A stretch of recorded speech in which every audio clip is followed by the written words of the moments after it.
In the late 90s, the Nintendo 64 revolutionized local multiplayer.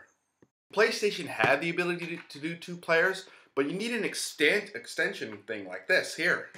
With the 64, it was 4 players built in, and you can play games like GoldenEye here, and Mario Kart 64, Smash Brothers, my favorite, Mario Party, and which recently I actually had to get calluses on my hands. They're healed now, because it's been a while since I did that. Usually I do it with a glove now, like one of my winter gloves, but there's an extensive library of games. And this is also during the Attitude Era and the Monday Night Wars with WCW and WWF at the time, which were real hot.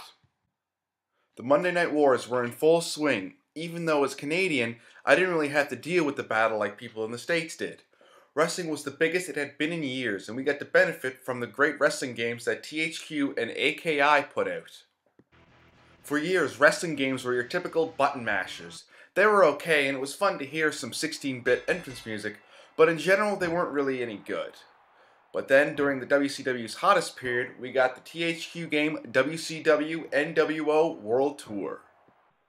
The game is somewhat of an English version of the Japanese-only title Virtual Pro Wrestling 64, in a similar way that WCW vs. the World was an English version of its PlayStation counterpart, Virtual Pro Wrestling.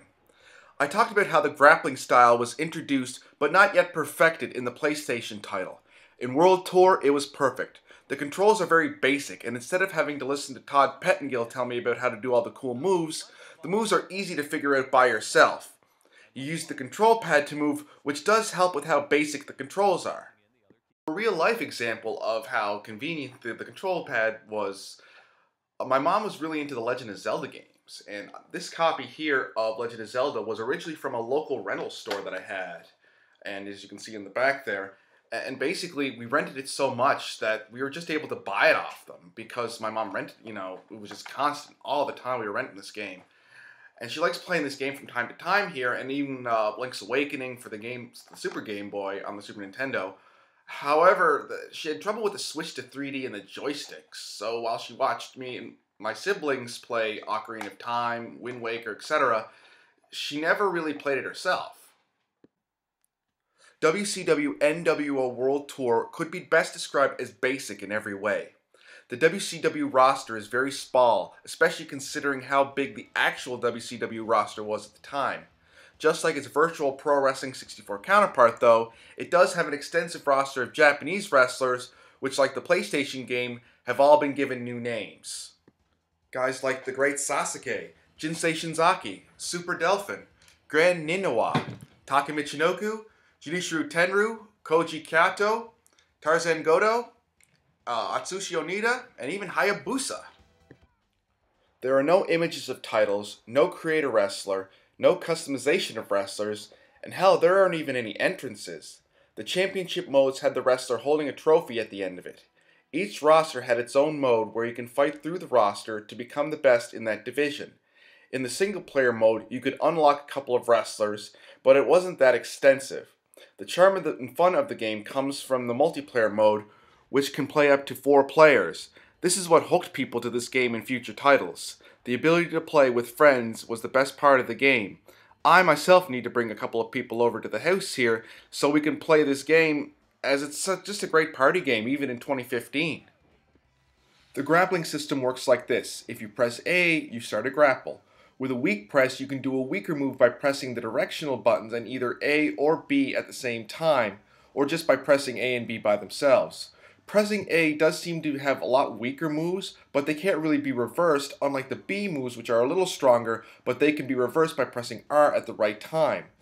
The strong grapple is done when you hold A, but these moves are a lot easier to reverse. Sometimes you can even block the grapple by pressing L. When you get your spirit meter up to flashing red and taunt with the joystick, you go into special mode where you can hit your finisher. Strong grapple and then hit the joystick and then you hit your big move. Improve on something like this here, make a sequel there. A year later we got this sequel, one of the better sequels, WCW NWO Revenge. At the time, WCW NWO Revenge was the top-selling third-party Nintendo game ever. It had so many upgrades from its counterpart. You had people that could stay ringside, interferences, You didn't need to use the controller pack. The arenas were designed based on the TV shows and the pay-per-views that WCW had. There were replays at the end of the match, similar to how WCW used replays on their shows. There were more moves, more taunts, more wrestlers. They grouped a lot of the wrestlers into the many factions they had at the time. Of course, you had the WCW roster, but also the NWO Black and White, the NWO Wolfpack, and my personal favorite, Raven's Flock. The championship mode in this game, you could actually compete for the title instead of a trophy. To get Raven to win the world title, it took about 45 minutes altogether, with a number of scary moments where you got run-ins from different people. There was an odd tweak to some of the wrestlers' movesets. Someone like Goldberg, for instance, had striking combos followed by a grappling move instead of the typical strong grapple and directional plus B moves. Other changes were the ability to slide under the ring, and top rope moves were done when their special meter was full. So with this great success, the WWF decided to kick their old developer Acclaim to the curb and signed on with THQ to produce their games. WWF had a couple of games that were ported on both the N64 and PlayStation, but again, they were kind of clunky, and in order to find out the move, you had to pause the game in the middle of the action. WCW went on to work with Electronic Arts for their next couple of games. This time I'll look into the rest of the THQ games made for the PlayStation, as well as those final EA games for the Nintendo 64. So remember, this is Andrew, the Canadian. And if you want to know what the Canadians are all about, watch me, and you're going to have a hell of a video. I promise!